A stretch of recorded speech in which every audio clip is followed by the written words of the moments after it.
Hi. நம்மள நிறைய பேருக்கு ஸ்கிப்பிங் பண்ணணும்னு ரொம்ப ஆசையாக இருக்கும், ஆர்வமாகவும் இருக்கும். ஏன்னா ஸ்கிப்பிங்கோட பெனிஃபிட்ஸ் பற்றி நம்ம எல்லாருக்குமே நல்லா தெரியும்.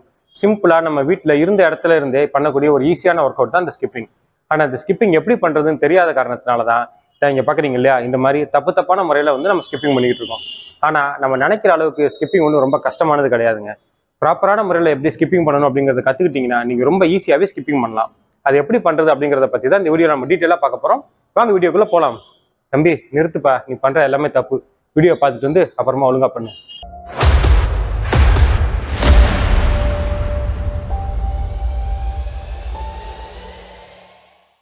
ஃபர்ஸ்ட் நம்ம ஸ்கிப்பிங் பண்றதுக்கு முன்னாடி நம்ம ப்ராப்பரா வந்து நம்மளுடைய ஸ்கிப்பிங் ரோப்பை செலக்ட் பண்றது ரொம்ப அவசியம்.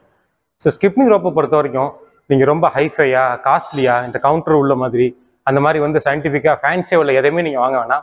சிம்பிளா இந்த மாதிரி ஒரு சாதாரணமான ரோப்பை வந்து நீங்க அமேசான்ல, பிளிப்கார்ட்ல இந்த மாதிரி ஆன்லைன்லேயே வாங்கலாம். இந்த ரோப் வந்து ரொம்ப பேசிக்கான ரோப். நான் 99 ரூபாய்க்கு தான் வாங்கினேன். ஆனால் பார்த்தீங்கன்னா இந்த ரோப் வந்து ஸ்கிப்பிங் பண்ணுறதுக்கு ரொம்பவே பெனிஃபிட்டாக இருக்குது. அது மாதிரி இதில் அட்ஜஸ்ட்மெண்ட் பண்ணுறதுக்கு வந்து நிறைய ஆப்ஷன்ஸ் கொடுத்துருக்காங்க. ஸோ இந்த மாதிரி சிம்பிளான ஒரு ரோப்பை வந்து முதல்ல நீங்கள் வாங்கிக்கோங்க. இதுதான் ஸ்கிப்பிங் பண்ணுறதுக்கான ஃபர்ஸ்ட் ஸ்டெப். அடுத்து நம்ம ரோப் வாங்கினதுக்கப்புறம் இந்த ரோப்போட லென்த் வந்து நம்மளோட பாடிக்கு ஏற்ற மாதிரி கரெக்டாக இருக்கா அப்படிங்கிறத நம்ம என்ஷூர் பண்ணணும். அது எப்படி பண்ணுறதுன்னு கேட்டிங்கன்னா, உங்களுடைய இந்த ரோப்பை வந்து 2 கையில் இப்படி பிடிச்சிக்கோங்க. பிடிச்சிட்டு ஒரு காலை வந்து ரோப்புக்கு நடுவில் வச்சுட்டு இந்த ரோப்பு 2 ஹேண்டிலையும் வந்து உங்கள் கையால் பிடிங்க. இப்படி நீங்கள் வச்சிங்கன்னா உங்களுடைய செஸ்ட், அதாவது உங்களுடைய இடுப்புக்கு மேலே வந்து இந்த ரோப்போட ஜாயினிங் பாயிண்ட் இருக்கணும். அதாவது இந்த ஹேண்டில் முடியுது பார்த்தீங்களா, இந்த பாயிண்ட் வந்து உங்களுடைய இடுப்புக்கு மேலே இருக்கணும். இன்னும் ஷார்ட்டாக சொல்லணும் அப்படின்னா, இந்த ரோப்பை 2 கையால் பிடிச்சிட்டு 2 காலுக்கு கீழே இந்த கயிறு இருக்கிற மாதிரி வச்சுக்கோங்க. வச்சுட்டு இந்த ரோப்பை வந்து உங்கள் இடுப்பு கிட்ட கொண்டு வந்தீங்கன்னா எக்ஸாக்டாக இந்த ஹேண்டில் வந்து இந்த பெண்டட் பொசிஷனில் உங்களுடைய இடுப்புக்கு நேராக இருக்கணும். ஸோ இதுக்கு கொஞ்சம் இறக்கி தான் வந்து நம்மளோட கையோட பொசிஷன் இருக்கும். இந்த பொசிஷனில் வச்சு தான் வந்து நம்ம ஸ்கிப்பிங் பண்ண போகிறோம். ஸோ இந்த ரோப் வந்து ரொம்ப நீளமாக இருந்தாலும் நம்மளால் ஸ்கிப்பிங் பண்ண முடியாது. இந்த ரோப் வந்து ரொம்ப ஷார்ட்டாக இருந்தாலும் நம்மளால் ஸ்கிப்பிங் பண்ண முடியாது. நார்மலாக எல்லா ஸ்கிப்பிங் ரோப்லையுமே பார்த்தீங்கன்னா லென்த் அட்ஜஸ்ட் பண்ணுறதுக்கு இந்த மாதிரி அட்ஜஸ்ட்மெண்ட் கொடுத்துருப்பாங்க. இது ஒன்றும் இல்லைங்க, ரொம்ப சிம்பிள். இதை அப்படி ஓப்பன் பண்ணிட்டா இதில் வந்து ஒரு 2 பீஸ் இருக்கும். இது நீங்கள் தனித்தனியாக அப்படி ஸ்ப்ளிட் பண்ணிட்டீங்கன்னு வச்சுக்கோங்க. இப்படி தனித்தனியாக ஸ்ப்ளிட் பண்ணி எடுத்துட்டீங்கன்னா இதை வந்து நீங்கள் முன்னையும் பண்ணி வேணுங்கிற மாதிரி நீங்கள் அட்ஜஸ்ட் பண்ணிக்கலாம். அப்படி அட்ஜஸ்ட் பண்ணிவிட்டு இதை நீங்கள் லாக் பண்ணிட்டீங்கன்னா நீங்கள் எந்த இடத்துல வைக்கிறீங்களோ அந்த இடத்துல இருந்து இது நகலாது. அதுக்கப்புறம் மறுபடியும் நீங்கள் இதை வந்து ஹேண்டில் வச்சுக்கலாம்.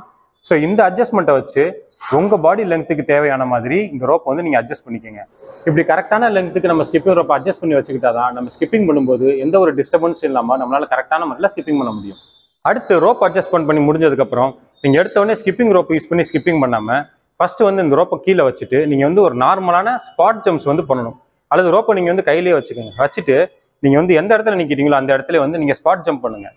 இப்படி நம்ம ஜம்ப் பண்ணும்போது நம்மளுடைய முழங்காலும் சரி, நம்மளுடைய ஹிப் ஜாயிண்ட்டும் சரி அதிகமாக வந்து மடங்கக்கூடாது. நம்ம தரையிலேருந்து ஒரு 2 இன்ச்சு ஹைட்டுக்கு மேலே நம்ம வந்து ஜம்ப் பண்ணக்கூடாது. அந்த மாதிரி நம்மளுடைய ஜம்ப் வந்து ரொம்ப சிம்பிளாக இருக்கணும். ஸோ தரையிலேருந்து ஒரு 1 இன்ச்சு 2 இன்ச்சு நம்ம மேலே போயிட்டு வர மாதிரி இருக்கணும். ஸோ அந்த மாதிரி உங்களுடைய ஜம்ப் இருக்கிற மாதிரி பாருங்கள். ஸோ சிம்பிளாக நீங்கள் தரையில் நின்றுட்டு முதல்ல இந்த மாதிரி ஜம்ப் பண்ணி பழகுங்க. இப்படி ஓரளவுக்கு நீங்கள் கம்ஃபர்டபுளாக ஜம்ப் பண்ண ஆரம்பிச்சதுக்கப்புறம் இந்த ரோப்பை வந்து நீங்கள் 2 கையிலையும் பிடிக்காம ஒரே கையில் பிடிச்சிக்கிட்டு சும்மா உங்களுடைய ஜம்புக்கு ஏற்ற மாதிரி இந்த ரோப் வந்து ப்ராப்பராக ஸ்விங் ஆகிற மாதிரி நீங்கள் பார்த்துக்கோங்க. அதாவது இந்த ரோப் வந்து நீங்கள் வெளியவே ஸ்விங் பண்ணுங்க. ஆனால் அந்த ஸ்விங் பண்ண உங்களுடைய ஜம்ப் வந்து சிங்க்ரனைஸ்டாக இருக்கிற மாதிரி இந்த மாதிரி நீங்கள் வந்து ஸ்விங் பண்ணுங்க. ஸோ இப்போ வந்து நம்மளுடைய ஜம்ப் அண்ட் நம்மளுடைய ரோப் இந்த 2 மூவ்மெண்ட்டுமே வந்து ஒரு சிங்க்ரனைஸ் மோஷனில் வந்துடும்.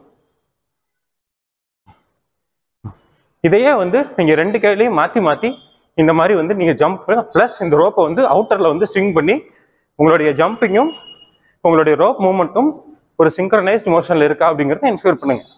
அடுத்து நம்ம என்ன செய்ய போறோம்னா, ரோப்பை வந்து நம்ம 2 கையிலையும் ஹோல்ட் பண்ண போகிறோம். ஸோ இந்த ரோப்போட பொசிஷன் பாருங்கள், நம்மளுடைய இடுப்புக்கு பக்கத்தில் நம்மளுடைய கைகள் இருக்கணும்.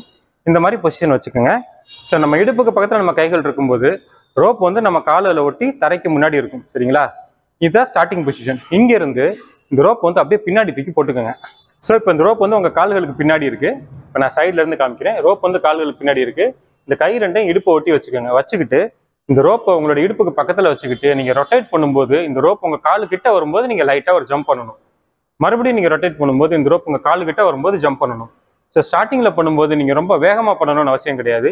உங்களுடைய ரோப் மூவ்மெண்ட்ஸும் உங்களுடைய காலும் வந்து ஃபஸ்ட்டு சிங்க்ரனைஸ் ஆகணும்.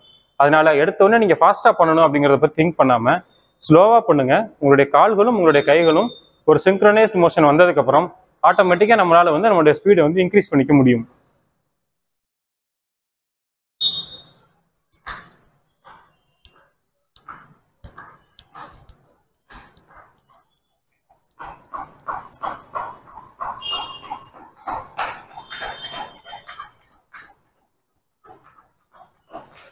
ஸ்டார்டிங்கில் ஒரு 2-3 நாளைக்கு நம்மளுடைய கால்களும் நம்மளுடைய ரோப்பும் வந்து சிங்க்ரனைஸ் ஆக கொஞ்சம் டைம் ஆகும். ஸோ கொஞ்சம் பேஷன்ஸோட பண்ணுங்க. எடுத்த உடனே வந்து ஸ்பீடில் ஃபோக்கஸ் பண்ணவே வேண்டாம். நம்மளுடைய ஃபார்ம் தான் ரொம்ப முக்கியம். ஸோ நம்ம எந்த அளவுக்கு ஸ்லோவாக பண்ணுறோமோ அந்த அளவுக்கு வந்து நம்மளுடைய மூவ்மெண்ட்ஸ் வந்து சிங்க்ரனைஸ் ஆகும். அப்படி சிங்க்ரனைஸ் ஆகிட்டா அதுக்கப்புறம் வந்து நம்மளுடைய ஸ்பீடை நம்மளால வந்து ரொம்ப ஈஸியாக வந்து இம்ப்ரூவ் பண்ண முடியும்.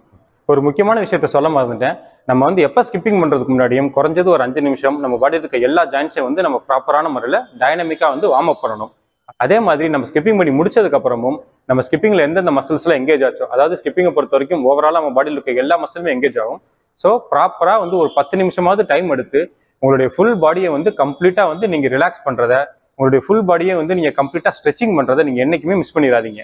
அப்படி வார்ம் அப்பும் ஸ்ட்ரெச்சிங்கும் நீங்க பண்ணலைன்னா கண்டிப்பா ஸ்கிப்பிங்னால நல்ல ரிசல்ட்ஸ் வர்றதை விட இன்ஜுரி வர்றதுக்கான வாய்ப்புகள் வந்து நிறைய இருக்கு. ரெண்டாவது, நம்ம ஸ்கிப்பிங் பண்ணும்போது நம்ம பிரீத்திங் வந்து நம்மளுடைய பாடி மூவ்மெண்ட்ஸுக்கு ஏற்ற மாதிரி சிங்க்ரனைஸ்டா இருக்கிறது ரொம்ப முக்கியம். ஸோ நம்ம ஜம்புக்கு ஏற்ற மாதிரி உங்களுடைய பிரீத்திங் இருக்கிற மாதிரி பார்த்துக்குங்க. எந்த அளவுக்கு நம்மளுடைய பிரீத்திங்கும் நம்மளுடைய ஜம்பிங்கும் வந்து சிங்க்ரனைஸ்டா இருக்கோ அந்த அளவுக்கு நம்மளால ரொம்ப நேரம் வந்து கம்ஃபர்டபுளா ஸ்கிப்பிங் பண்ண முடியும்.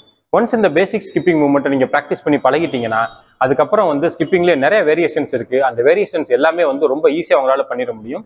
ஸோ ஸ்டார்டிங்கில் கொஞ்ச நாளைக்கு தான் வந்து உங்களுக்கு இந்த மூவ்மெண்ட்ஸ் கஷ்டமா இருக்கும். நம்மளுடைய ஹேண்ட் மூவ்மெண்ட்ஸும் நம்மளுடைய லெக் மூவ்மெண்ட்ஸ் வந்து ப்ராப்பரான முறையில் கோஆர்டினேஷன் வந்துருச்சு அப்படின்னா அதுக்கப்புறம் வந்து எந்த விதமான ஸ்கிப்பிங்கும் வந்து நம்மளால ரொம்ப ஈஸியாக பண்ணலாம். ஸோ ஸ்டார்டிங்கில் கொஞ்சம் ஸ்லோவாக பொறுமையாக உங்களுடைய ஸ்கிப்பிங் ப்ராசஸ் ஆரம்பிங்க. அதுக்கப்புறம் நீங்களே எதிர்பார்க்காத அளவுக்கு உங்களுடைய ஸ்கிப்பிங் ஜெர்னி ரொம்ப பயங்கர ஃபாஸ்ட்டாக இருக்கும். ஓகே ஃப்ரெண்ட்ஸ், வீடியோட கண்டென்ட் உங்களுக்கு பிடிச்சிருக்கும், பயனுள்ளதாக இருக்கும் அப்படின்னு நான் நம்புறேன். வீடியோ பிடிச்சிருந்துச்சுன்னா லைக் பண்ணுங்க. உங்களுடைய ஸ்கிப்பிங் ஜேர்னி என்ன, நீங்க கண்டினியூஸா எவ்வளவு ஸ்கிப்பிங் பண்ண முடியும் அப்படிங்கறத மறக்காம கமெண்ட்ல தெரியப்படுத்துங்க. அடுத்து இதே மாதிரி ஒரு இன்ட்ரெஸ்டிங்கான இன்ஃபர்மேட்டிவான வீடியோல நான் உங்களை மீட் பண்றேன். பாய்.